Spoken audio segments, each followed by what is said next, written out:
Good evening to you all, and you are most welcome to join us in this edition of the Primetime Newscast on Equinox Television. Council workers in the Vuri division go on rampage, and they are demanding for better working conditions as well as salary increment and other dues and benefits.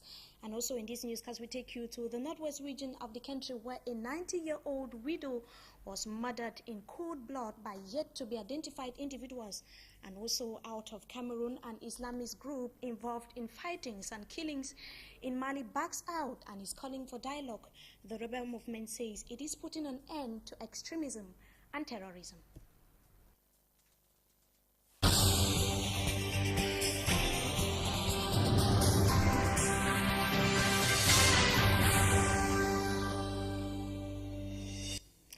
Thanks indeed, viewers, for joining us in this edition of the Primetime Newscast on ETV. We begin right away in the northwest region of the country where the judicial police in that part of Cameroon has opened investigations to track down killers of a 90-year-old widow in that part of the country. Mama Lucia Siri was found dead in cold blood at Cow Street, that is where she lives. And as Chris Toby reports, the incident happened yesterday in Bamenda.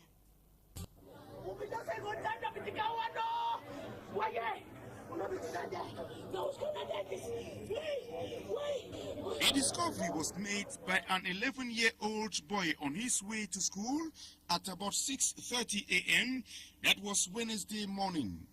Shouts of this boy after attempting to awaken old Mama Lucia Siri to no avail alerted neighbors who streamed in just to realize that the close to 90-year-old widow was lying in a pool of her own blood, a huge stone beside her with a bleeding fresh wound on her head. The State Council and the police, after an on-the-spot preliminary investigations, have it that there were indications that the victim's mouth had been tied up to prevent her from shouting for help, and that she had lost a lot of blood from the stone used on her head. But who was Mami Angela, as she was fondly called here? The whole of Cow Street, I don't think anybody could stand and testify that this mother has ever been quarrelsome or had ever bring a problem or brought problem to anybody. She had never. Since I grew up here, I grew up with her. She's a friend of my mother. She used to come to our compound. She sees my mother give her food, she eats. I've never seen her quarreling with anybody around. No neighbor had ever testified anything concerning this mother. So that's just what I have to say. Full investigations have been opened by the Bamenda Judicial Police to track down those who must have killed this widow, who for decades now had been living alone in this Cow Street compound, not too far from her eldest son, who before now was questioned by the police. A tragic story of a 90-year-old widow murdered in cold blood in Bamenda northwest region of the country. Now, a guard at the Yaoundé Vogbesi Zoo miraculously escaped death after a fierce attack by a lion in the zoo. Roland Akon visited the victim at the Yaoundé University Teaching Hospital and now tells us that the man was attacked while he was about feeding the lion. Umaru Sanda is receiving treatment in the Yaoundé University Hospital after sustaining severe injuries from a fierce attack by a lion at the Yaoundé Vogbesi Zoo Wednesday. On les a servi le repas. Le dortoir, donc, comme d'habitude, quand on les sert de repas, ils sont dans le dortoir en train de manger. Le toit est fermé. On a maintenant accès à l'enclos. Je vous assure que je ne sais pas comment ça s'est passé. He explains that after feeding the lion, his colleague forgot to close the cage. The lion then forced open the cage and gripped him on the buttocks and also wounded him on the face. Il est sorti de l'enclos, il a chargé. Dieu merci, il y avait donc un collègue qui était à côté, qui a vécu la scène. Il est donc resté à distance, il lançait des jets de pierre en criant. Ça a donc troublé un peu l'animal qui s'est levé, l'observer. He got his life saved thanks to the shouts of his colleague and other persons who were nearby. Il n'y a pas eu de fracture. C'est des morsures vraiment profondes. Et on a eu la chance, il venait de manger. Reports say security forces were already on the alert to save the situation. But the incident puts to question the safety of persons living near zoos. For had the lion found its way out of the zoo, it would have been hazardous. Quite fortunately enough that he came out of the situation safe and secured. Now, the issue of insecurity in Mimboman, a locality in the central region of the country, is far from being over.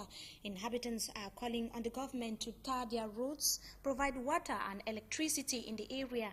Their request came in the wake of the announcement of series of security measures to be put in place by the government. Details once again with Roland Akon. Forces de maintien de l'ordre ont pris un certain nombre de mesures concertées. In Mimboman village, government's announced security measures are welcomed by inhabitants. Le renforcement de la surveillance et du contrôle dans les zones criminogènes. But they are demanding roads. La route même, ce n'est pas travailler. This resident explains that poor roads is one of the major problems in the neighborhood. He says promises by government since 1984 to tar the roads have been futile. En 84, on avait promis goudronner la route. They insist that security measures announced by government will not be effective in the quarter without good roads. Les promesses fallacieuses aux Camerounais, tout ça, ça n'a rien changé. Most parts of Mimboman village is without electricity. Les lampadaires que vous voyez là, c'est placé par la population. Insecurity reigns where there is no light. Another problem in Mimboman village is the lack of potable water. There is no water in the quarter, so people fetch water from boreholes and other doubtful sources to carry out their daily chores.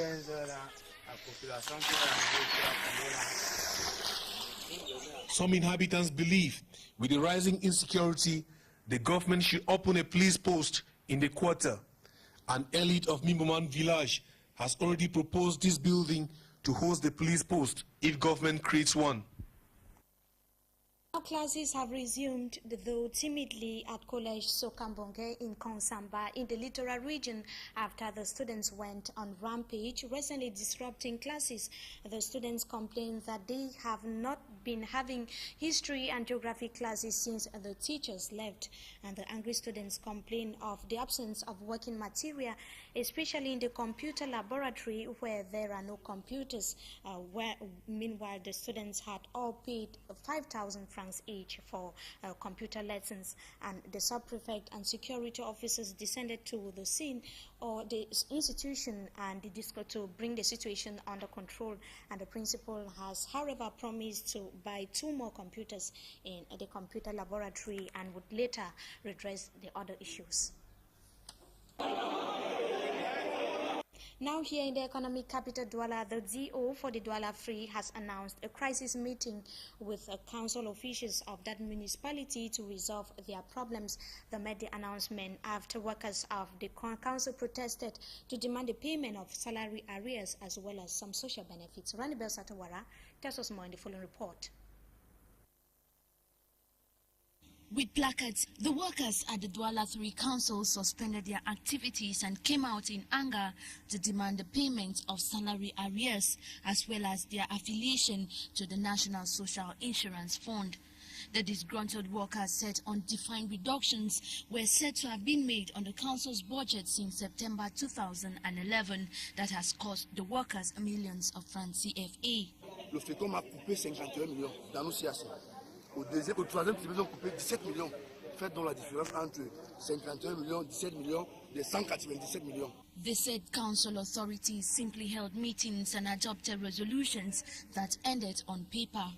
The divisional officer for Douala 3, who was at the council to calm down the situation, announced a crisis meeting on Monday to resolve their petitions. The Douala 3 council officials have remained silent about the workers' strike action. Meanwhile, the workers have gone back to work and are threatening to resume their strike action if no concrete measures filter from the crisis meeting. Now, workers of some councils in the Vuri division, still here in the economic capital Douala, are decrying deplorable working conditions. They say their salaries, families' allocations, as well as some dues and benefits are not appropriately distributed. Ranibel Satawara once again tells us more. Lack of support from divisional administrators, favoritism and other social setbacks like the absence of water are some of the problems some council workers in the Vuri division face. Workers of the Douala 2 Council say petitions and revendications to call for an improvement of their salaries and other social benefits have fallen on deaf ears. They said council officials took resolutions and made promises that never saw the dawn of day. At the Douala 3 Council, workers raised placards to demand the payment of salary arrears. They equally decried the lack of water within the precincts of the council. Salary since 3 months. You are not yet paid. Even salary of December. Others of November. There's no salary. Second problem, the allocation of family. Since 20 years, they do not receive our allocation. And think about our retirement. What shall we do when we shall go to retirement? That's our problem. The representative of the council staff explained that the text defining the working conditions is completely contrary to what they live at work. Je vous demande d'aller à l'inspection du travail. If you go to the regional delegation of public works, you'll find the documents containing the terms of work at the Douala 3 Council. It's simple. We only want them to negotiate with us and give us what is due. Council workers in Douala are calling on competent authorities to look into the situation. Now, 7 students or male students from a private school in Betwa have been expelled from school after they were caught consuming alcohol and drugs on campus. And Chris Toby tells us in the following report that officials of the said institution say that it is just one of the measures to make the students sit up. Students of this Betwa-based lay private college are said to have resorted to drug consumption. 3 of the male students were recently dismissed from the college by the school's disciplinary council after bringing in their parents to see how they were caught drinking alcohol in classes and during lectures. The phenomenon did not only end with the first term alone, as the start of the second term opens another page of the same scenario. 4 other male students of the college have just been dismissed after being apprehended with drugs that they accept trafficking alongside the consumption of red wine mixed in sachet whiskey. This usually results in a free-for-all fighting, even extending to teachers. Such acts forbidden by lay private institutions and even other schools are always followed by full dismissals without any other form of negotiations. Hopefully, that this serves as a lesson to all those students who still refuse to make the difference between school and off licenses.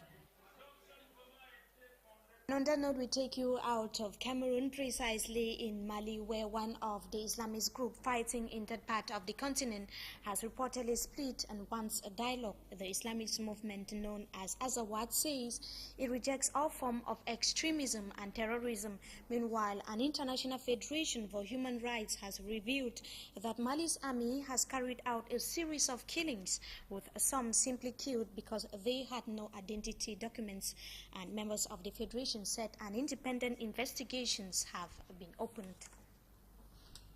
Now we talk sports football. Before we go, teams of Group B at the ongoing African Cup of Nations entered day 2 of play today, and in an encounter that ended a few minutes ago between Mali and Ghana. Ghana led Mali by 1 goal to 0 rather, and the Democratic Republic of Congo is expected to play this evening with Niger. And for yesterday's encounter, South Africa consolidated the first position in Group A with 4 points after winning Angola by 2-0, and Cape Verde came 1-1 tie with Morocco. And it is on that note that we come to the end of this first segment of the news, but Talking Point is up next.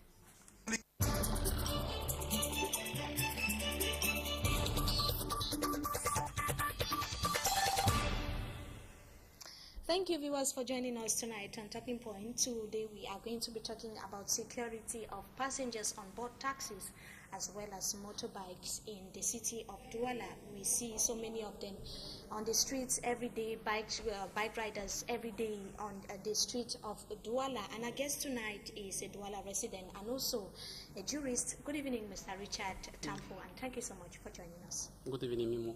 So, like I said, talking about security of passengers on board vehicles, so there are reports of increasing crime wave, and when you get into a taxi, how do you feel? What immediately comes to your mind with the increasing rate of insecurity in taxis today? Yes, Mimi, I would really like to bring my own point of view on this situation. What I would say is that I myself am a habitual boarder of this motor taxi. But if you look at the city of Douala today, you yourself, you see with me that the situation is really a deplorable one. Most at times, you don't even know who is riding you. You don't even know whether the person riding you is even a professional.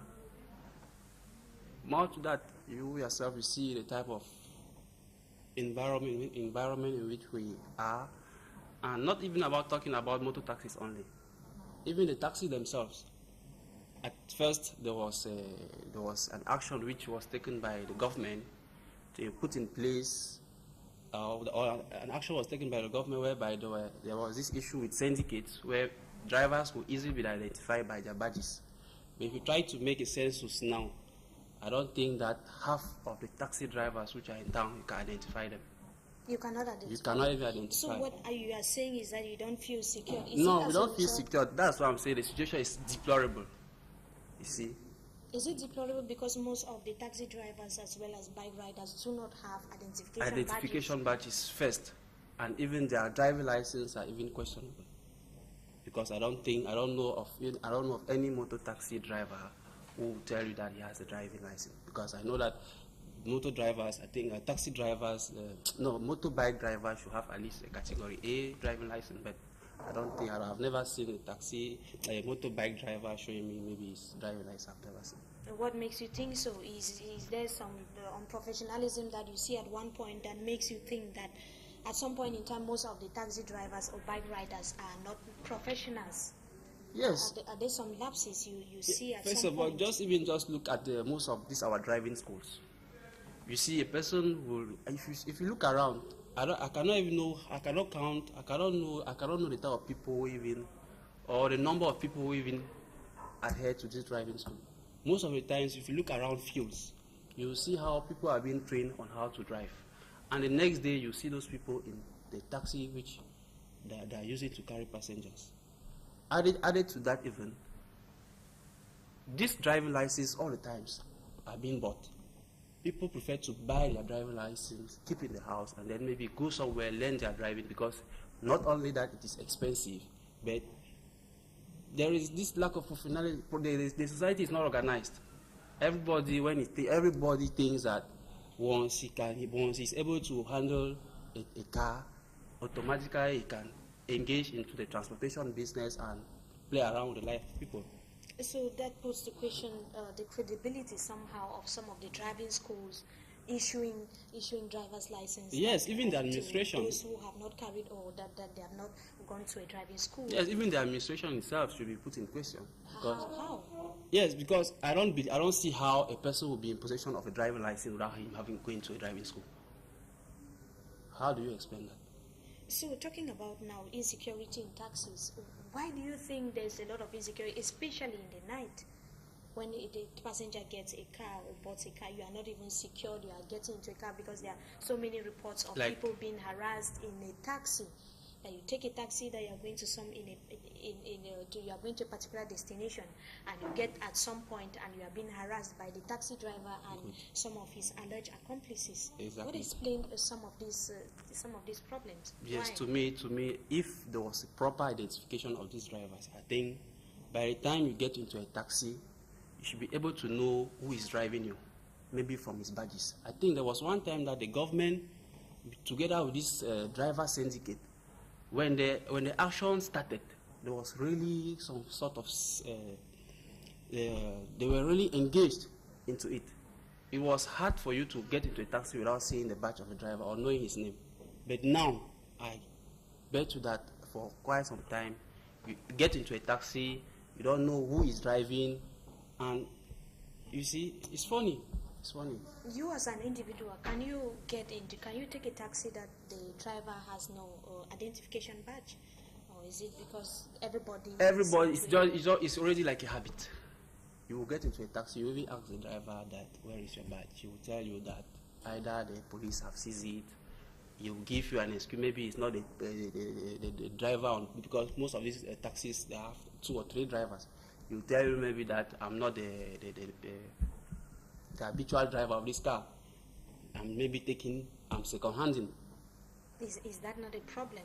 That's a serious problem. Yeah, that's what I say. That's what I'm saying. Yeah, it is a problem. But that's what I'm saying, that if our authorities in charge of transport, or even with the help of the police, if there was some sort of a control put in place that regulates that regulate the situation, you see that most of these drivers will feel themselves being pushed to have their badges. So apart from that, what could actually be done on the ground to reduce maybe the increasing rate of insecurity in taxis today, on motorbikes, and maybe regulate the sector better? We are in a cosmopolitan town, and Douala is a very big town with so many people, highly populated, and the problems keep increasing on a daily basis. What could possibly be done? To me, I think that if the population, if these people are sensitized, the government should be able to teach them the advantages of maybe having this driving license, putting these badges, so that at least people who bought their taxi should feel secured. Of course, so the problem too, does it end only at the level of the government? What about maybe syndicates or maybe the drivers? Yes, the syndicates. Like I say, the syndicates is the body that regulates this driver. Together in hand with if the syndicate cannot form something, the syndicate cannot propose something to the government, and then the government doesn't implement. Or if the government wants to implement something, I don't see why the syndicate will not adhere to it.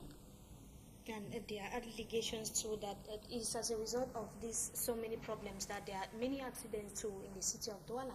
It contributes highly to the many cases of accidents that are reported. Yes. Daily. One, two, you also blame maybe if you talk about accidents, even bad roads.